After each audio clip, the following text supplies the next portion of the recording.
Hello everyone, welcome back to एक्वापॉइस classes. And Surabhi और हम लोग कर रहे हैं इंडियन इकोनॉमी। आज हमारा जो टॉपिक है वो है sustainable development. Also before starting with this topic I would like to make an announcement कि आज हमारा क्लास 12th का कोर्स फिनिश हो रहा है और ये क्लास 12th की लास्ट वीडियो है। मैक्रो इकोनॉमिक्स कोर्स पहले ही फिनिश हो गया था जनवरी में, एंड उसके बाद हमने जनवरी जो मिड जनवरी है उसके बाद latter part of the January and February हमने पढ़ा इंडियन इकोनॉमी। एंड आज हमारा फाइनली इंडियन इकोनॉमी भी ख़त्म हो रहा है और ये क्लास 12th की लास्ट वीडियो है। तो since the time I've started class 12th course, I've been uploading regularly from Monday to Friday at 12:30 p.m. So now with this video, after this video, I would like to take a break of few days and then I will start again with class 11th microeconomics and then statistics. Also, my days of uploading will change slightly. I mean, I am not very sure, but earlier I was uploading Monday to Friday. Now maybe a slight change, maybe Monday, Wednesday and Friday, nothing else, nothing major. And also the time will remain the same, that is 12:30 p.m. Okay, and the day from when I'll start class 11th course, I'll also update you guys about that. And also the next point I would like to mention is that since this is the last video of class 12th, my main goal was to finish class 12th course as soon as possible because I know your board exams are scheduled, and your economics exam, class 12 CBSE particular, your board exam is on 26th May. So if you guys need any question answer help or any quick revision series or important topics for exam, or maybe solutions of your sample paper, or maybe past year paper, anything, or maybe tips and tricks, how to write good answers, and anything you want from me.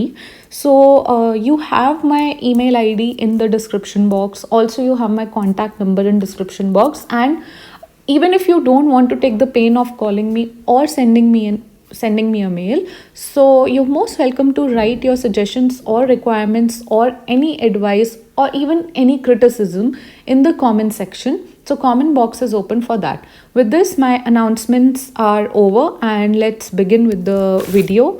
And let's start with this last topic of the day, that is sustainable development. So sustainable development, what is it? Sustainable development implies meeting the basic needs of everyone. So meeting basic needs of everyone and extending to all the opportunities to satisfy their aspirations for better life without compromising on the needs of future. So basically, sustainable development in short is satisfying today's generation's needs, at the same time not compromising on the needs of future generation. Okay, so development that meets the needs of present generation without compromising the ability of the future generation to meet their own needs, and that is according to UNCED. Okay, then features of sustainable development. What are the features of sustainable development? So rational use of natural resources. So your natural resources are limited, right? We all know that natural resources are limited or scarce and not in abundance. Okay, so we have to make a rational use of it, because since your resources are limited, you have these many resources, so you will think, if a rational minded person would go and use these natural resources, so he or she will use the resources in a way to optimize the requirement. Okay, and without wasting those resources, so that the resources also stay for the future generation, since we know that they are limited. Okay, so rational use of natural resources. Then second, preservation of regenerative capacity of world's natural ecological system. Sustainable development disregards those activities which induce environmental pollution. So what is happening is that sustainable development, if we are focusing on sustainable development, then if we want sustainable development, that then it will disregard disregard and it will not allow those activities which are inducing environmental pollution and adversely affecting world's natural ecological system. So we want a system pollution free. We want a natural ecological system to be in a good state and not something which is adversely affecting it. So if we want sustainable development, then what will we do? We will disregard anything that will adversely affect world's natural ecological system. Okay, then the third and the final feature of sustainable development is avoiding imposition of added cost or risk on future generations. So we will, if we are focusing on sustainable development, so we'll try our best to avoid any added cost or risk on future generation, because they are not even responsible for what is happening in the environment. We are responsible, or our past generations are responsible for what has happened to the environment and how degraded it is right now. So we will try our best with sustainable development to avoid any imposition and any extra cost on future generation, and try to cover as many costs as we can. And also we'll try that the environment is pollution free and not adversely affected. Okay, then steps to achieve sustainable development. So what are the steps to achieve sustainable development? Now we'll study those steps. According to Herman Daly, a leading, so who's Herman Daly? Who's Herman Daly we are talking about? So he is a leading environmental economist, and according to him, to achieve sustainable development, the following needs to be done. So what is he saying? That if we want to achieve, we have talked about sustainable development, that what is it? Okay, then what are the features of it? We have studied it. Okay, but how to achieve it? So Herman Daly solves our problem, and he says that number one, limit human population. So since human population is expanding like anything and beyond the capacity, since we know that natural resources are just limited and the population is like all over the place and they need the resources. So Herman Daly says, if you want to achieve sustainable development, then first of all focus on human population. And how should we control human population? Till what level we need human population? So to a level within carrying capacity of environment. So the level which, the capacity of environment to handle the level of pollution, we should limit the pollution till that level, and according to the resources we should limit the pollution population. Yeah, I'm so sorry if I have mistaken population for pollution. So yeah, then technological progress should be input efficient and not input consuming. So technological progress, if we are focusing on technological progress, then it should be input efficient. So the input which we are using, we should not focus on consuming it, but we should focus on using it efficiently, to give the maximum output and to benefit the environment as a whole. Okay, then renewable resources should be extracted on a sustainable basis. So renewable resources, the resources which we know that if we'll use or extract, then they'll be regenerated, or again we can get to use them. So we should extract them on a sustainable basis. And what is the sustainable basis? That is, at the rate of extraction should not exceed rate of regeneration. So if there is something, say there's this circle or there's something, I mean, take an example of any resource XYZ. Okay, so we are extracting it constantly from here. This thing, we are extracting the resource, and the resource is regenerating at a slow capacity, but extraction is at faster pace. So then it won't be regenerated, and then this circle, the pool of resources, as soon as we'll take out the resources at a faster pace and regeneration will be at slower pace, so the resources will get exhausted. So we don't want that. So what do we want? We want sustainable, we want renewable resources that are extracted on sustainable basis, which means the pool of resources, if the pool of resources is this, then we want that the regeneration is at faster pace and we are not extracting more than what is getting regenerated, right? Then for non-renewable resources which are if used and extracted then exhausted. Okay, the rate of depletion should not exceed rate of creation of renewable substitutes. So non-renewable resources are those if we use and extract those resources, they are finished, they are exhausted, they cannot be renewed, they cannot be regenerated. So we substitute them with renewable resources as close to the one we are using. So we want to use the non-renewable resources at a rate when we are depleting the resource, then at the same time the substitute, that is the renewable substitute of the non-renewable resource, is also getting created. So we don't want the rate of depletion to exceed rate of creation of renewable substitute. Okay, then that is what Herman Daly is saying, that these are all the steps we need to achieve. What we need to achieve sustainable development with these steps. Okay, then inefficiencies arising from pollution should be corrected. So inefficiencies that are arising from pollution, that needs to be corrected. Okay, then what are the strategies to achieve sustainable development? What are the strategies that are needed to achieve sustainable development? So let's begin, and now let's change the color to green. Okay, since you're talking to sustainable development. Okay, so yeah, use of non-conventional sources of energy. So what are the strategies? We are talking about the strategies to achieve sustainable development. So the first one is use of non-conventional sources of energy. India is hugely dependent on thermal and hydropower plant to meet power needs, right? To meet power needs, India is dependent on what? India is dependent on thermal and hydropower plant. Both of these have adverse environmental impact. So what should we do? We should find a good substitute which does not adversely impact the environment. So wind and solar rays are good examples of conventional but cleaner and greener technologies which can be efficiently tapped to replace thermal and hydropower. So we should replace thermal and hydropower with what? With solar and wind energy, right? Then LPG, gobar gas in rural areas. Households in rural areas generally use wood, dung cake or other biomass as fuel, right? So because they get that easily, the easy availability and they're readily available and easy access to these things. So that is why in rural areas households use wood, dung cake and other biomass as fuel. Okay, so this practice has adverse effect like deforestation, reduction in green cover, wastage of cattle dung, air pollution, because see, they are not concerned about the pollution activities and anything else. People living in rural areas are getting these resources readily and easily. The access is easy and there's no difficulty. So they just use these things as fuel.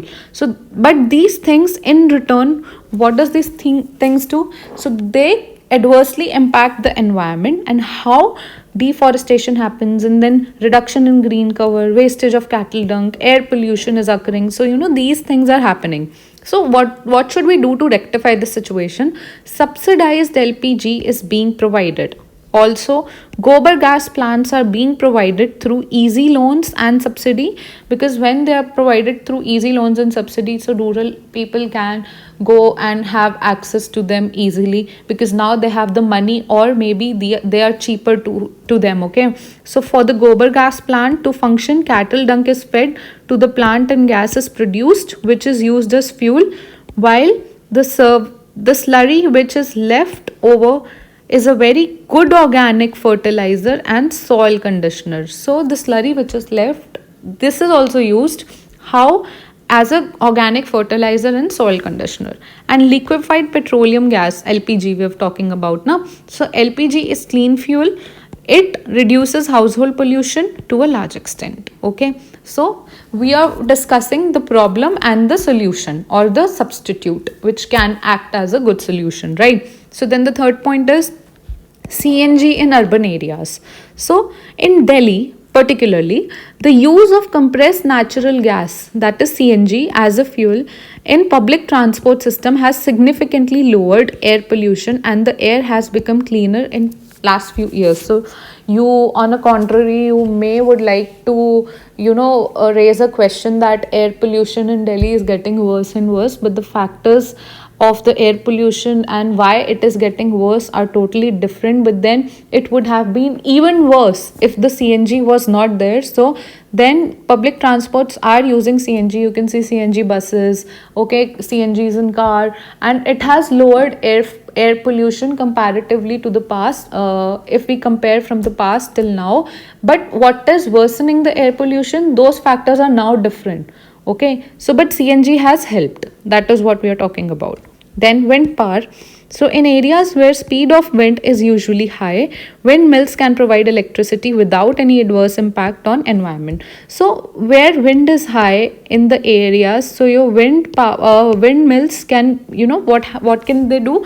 They can provide electricity without adversely impacting environment. Wind turbines move with the wind and electricity is generated. So you would have seen, if you have been to a place like, so with my personal experience, when I went to Gujarat and Maharashtra, so at some places, at some points, I found those windmills. So what happens is they are circular like, and when the wind is fast, so they move and they generate electricity and no extra cost.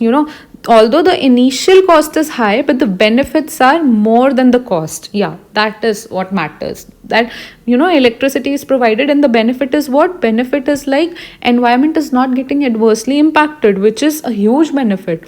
So even though the cost is high, and that to the initial cost, okay, then things are smooth, okay, relatively smooth. Then solar power through photovoltaic cells. So what happens is India is naturally endowed with a large quantity of solar energy. So yeah, we are a tropical country, and we are placed on the map and on the globe in such a way that we are endowed with the large quantity of solar energy in form of sunlight. So we receive good sunlight in almost all the parts of our country. With the help of photovoltaic cells, solar energy can be converted into electricity. So what can we do is we can use the sunlight in a manner to generate electricity, and these cells use special kind of material to capture solar energy and then convert the energy into electricity. So we can make good use of our sunlight and generate electricity with the help of sunlight. Okay, then this technology is extremely useful for remote areas and for places where supply of power through grid or power lines is either not possible or proves very costly. So rural areas, till now even though rural electrification is happening, but even till now 40% of the rural villages only have electricity, and it is still to go a long way. We are still to go a long way. So excuse me, yeah. So what happens is that we can, for the places where supply of power through grid or the power line is not possible, so we can, or it is very costly, so we can good use of sunlight and convert into electricity to photovoltaic cells. Okay, then this technology is totally free from pollution. Yeah, totally free from pollution. So you can see that this is a huge benefit, that it is totally free from pollution, right?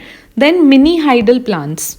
In mountainous regions, streams can be found almost everywhere. Yeah, in mountainous regions, if you visited, and you must have visited, so what happens is you can find streams. Okay, so streams can be found almost everywhere. So mini hydel plants use energy of such streams to move small turbines. Okay, so they use energy because the streams are flowing at a very high speed. So what happens is we can use the energy of the streams and move the small turbines. The turbine generate electricity which can be used locally. So in local areas, mountain areas, we can use the streams. In areas where wind speed is good, we can use windmill.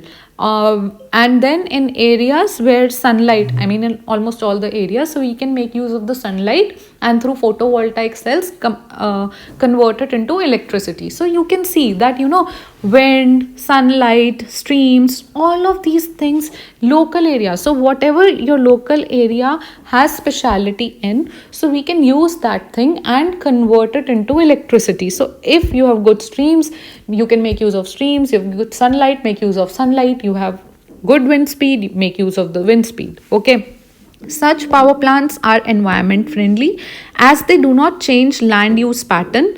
Mini hydel plants we are talking about, and yeah. So why are they environment friendly? Because they do not change land use pattern in areas where they are located. Also, they generate enough power to meet local demands. So mountain areas, local demands can be met through mini hydel plants by making use of streams.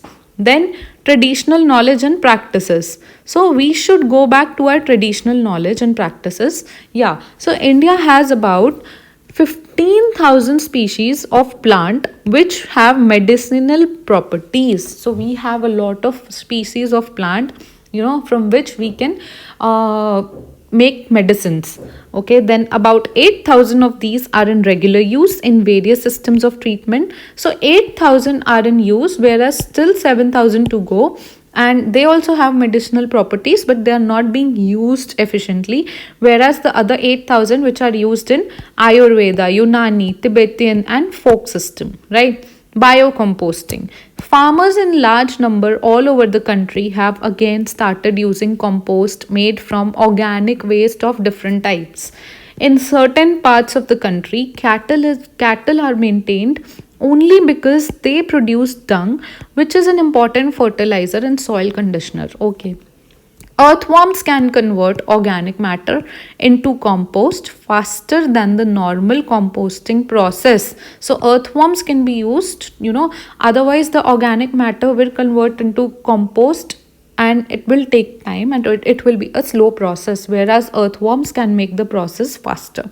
This process is now being widely used. Okay, biopest control.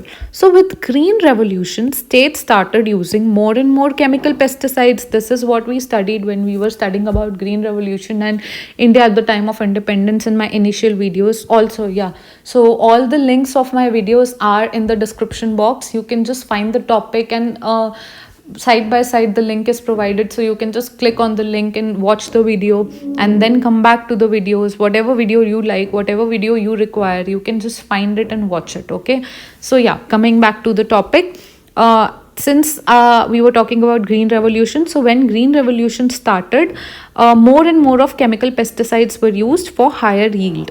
Adverse impacts started showing in food products which were contaminated. So food products were contaminated, and that is why I would just like, not mentioned here, but just like to make a note that since the food products were contaminated, so our food products could not be exported to other countries where the laws and the regulations are very high and they check the contamination in the food products and then they don't accept it. So that is why we could not export a lot of food products, because it was contaminated and we were contaminating it because we wanted higher yields, and for higher yields we were using more chemical pesticides. So yeah, that is an adverse impact. Okay, soil, water bodies and even groundwater were polluted with pesticides.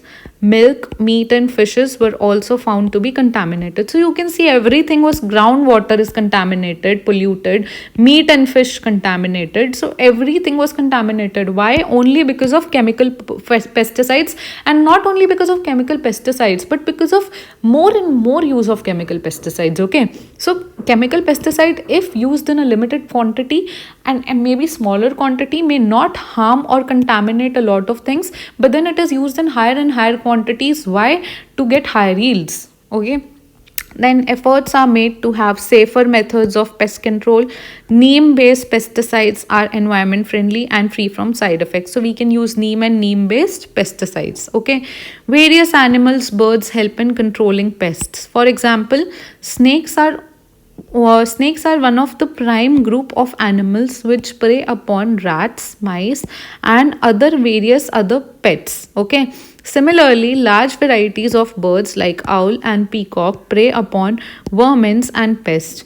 If these are allowed to dwell around the large areas, they can clear large variety of pests including insects. Okay, so this is also covered. So last concluding statement would be that, in short, sustained development will ensure lasting development and non-declining welfare for all.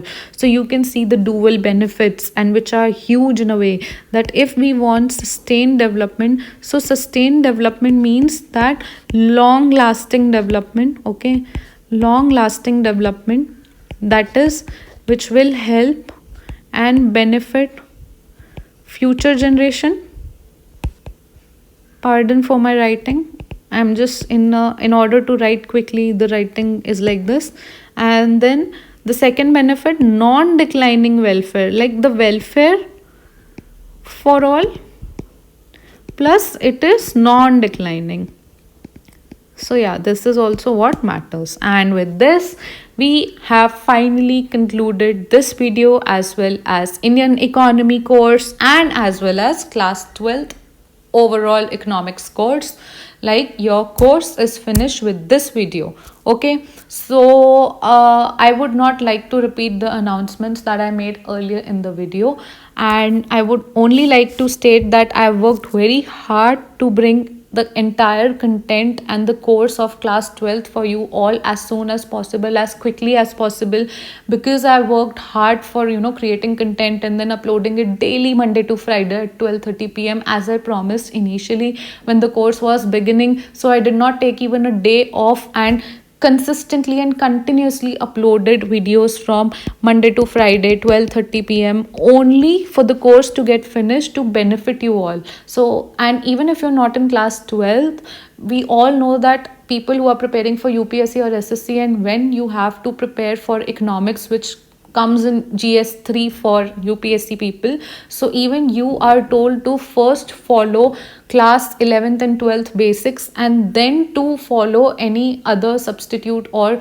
any other complementary book. So you know that NCERTs are your primary source as well. So these videos would also help people preparing for any competitive exams who have economics in their course. So that's all. Like if you want to acknowledge my hard work in any possible manner, so the only manner is that do like the videos. It is very very very important. Do comment. And also if you don't like the videos, so just tell me in the comment section, or maybe just dislike, even I'm fine with that, and then I'll work hard. So that's not a problem, but at least show that you're liking or disliking, or comment, and share with people who might get a lot of benefit from these videos, as these videos are free of cost and you don't have to pay anything other than your internet cost. So there's no payment for these videos, so you can just share the videos and help others as well. And most importantly, subscribe. Okay, most of you, even who are watching the video, are not subscribing to the channel, and it would mean a lot if you guys subscribe, and that would be like a acknowledgement, or maybe a bit of appreciation that I would take from you guys. And with this, as I always say, take care and bye bye.